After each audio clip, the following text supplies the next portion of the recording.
பகுதி 1 இல் மித்து அண்டை வீட்டாரின் மரத்தில் தொங்கிய ஒரு பழுத்த மாம்பழத்தை பறிக்க விரும்பியது.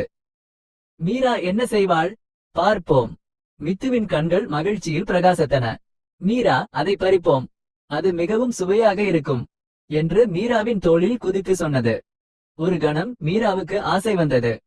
எல்லாவற்றிற்கும் மேலாக அது ஒரே ஒரு மாம்பழம், மேலும் அது கிளையிலிருந்து விழுந்துவிடும் நிலையில் இருந்தது. ஆனால் அவள் தன் கையை நீட்டியபோது அவளது அம்மா படுக்கைக்கு செல்லும் பஞ்சதந்திர கதைகளில் ஒன்றில் சொன்னது அவளுக்கு நினைவுக்கு வந்தது. திருடுவது எவ்வளவு சிறியதாக இருந்தாலும் அது எப்போதும் சிக்கலை கொண்டு வரும்.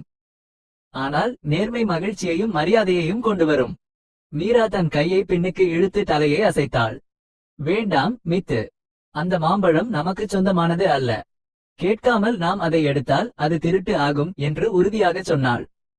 மித்து தலையை சாய்த்து, ஆனால் அது ஒரே ஒரு மாம்பழம் தானே, யாரும் கவனிக்க மாட்டார்கள் என்று வாதிட்டது. மீரா அன்புடன் சிரித்தாள். அப்படித்தான் நாம் நினைக்கிறோம் மித்து, ஆனால் நமக்கு சொந்தமில்லாத ஒன்றை எடுப்பது ஒருபோதும் சரியானது அல்ல. வா, உனக்கு ஒரு பஞ்சதந்திர கதை சொல்கிறேன் என்றாள்.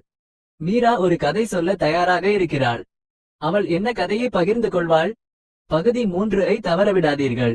இந்த கதை உங்களுக்கு பிடித்திருந்தால் இந்த வீடியோவிற்கு ஒரு லைக் கொடுக்க மறந்து விடாதீர்கள். மேலும் இது போன்ற மனதை நெகிழ வைக்கும் கதைகளுக்கு சப்ஸ்கிரைப் செய்யுங்கள்.